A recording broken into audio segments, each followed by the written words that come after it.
I stole my friend's money for the school book fair in elementary when I was in maybe 2nd grade. Our school was doing the book fair. My parents rarely gave me money for it because they knew I would buy toys and not actual books, so they didn't bother. During recess, me and a few friends went together and there were so many little toys that I wanted. One of my friends said that I can borrow some of her money as long as I paid her back, so I took up on the offer and got a little puppy eraser. I literally took it with me everywhere. I was obsessed with it, but I was too scared to tell my parents my friend let me borrow money for it, so I told them that she gave it to me. My friend asked me every day for the money because she was in trouble with her parents for lending our money, and I just kept saying I didn't have it. I'm pretty sure she transferred schools BC. I never heard from her and I got away with my puppy eraser. Then I took my eraser to see fireworks on the 4th of July and I lost it. That's when I felt the most guilty because all of that stress for nothing. I felt really bad that I spent her money and that all of it was pointless because I lost it anyways. Skeptical. I hit someone with my car once and didn't get caught. 6 years ago when I was 18, I was driving to my local gym to do a quick workout with some friends of mine. During this period in my life I was really depressed and often pondered to end my life. I often thought to myself, why don't you just drive against a tree or something along those lines? And while I was driving I was having these thoughts and wasn't paying attention to how I was driving. However, at some point I saw two people walking on a crosswalk and thought to myself, I will make it.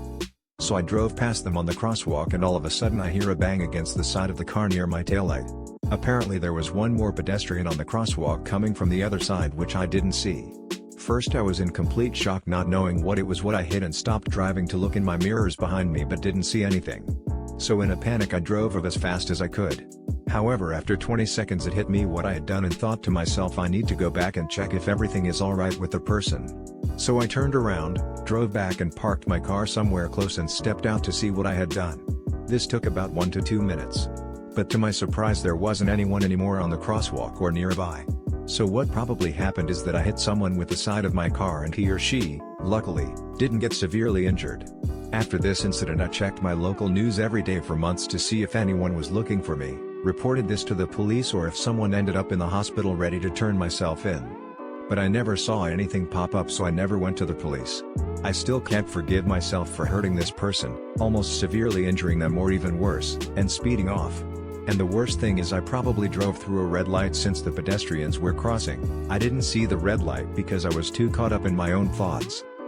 I'm responsible for thousands of dollars of damage to random cars. I've shot and smashed out around 40 car windows, slashed a dozen or so tires. I slashed all the seatbelts of one car so had to be towed for repairs. I poured a gallon of month-old urine into the cabin air intake of another and it was also towed and likely scrapped. I was a punk ass when I was younger. Now I'm in huge karmic debt and have already gone through one car crash that ended in a $50,000 lawsuit and a totaled car. I don't vandalize things anymore and I expect to repay my debts with interest. One car had someone in it. I could have easily been shot in my head right then and there and that would have been it. I was so fucking stupid and I've realized just how lucky I've been to not be dead or in jail. Kids, listen to your parents and don't do stupid shit and ruin your life doing dumb shit. Thanks for watching guys. If you liked the video please subscribe and comment below.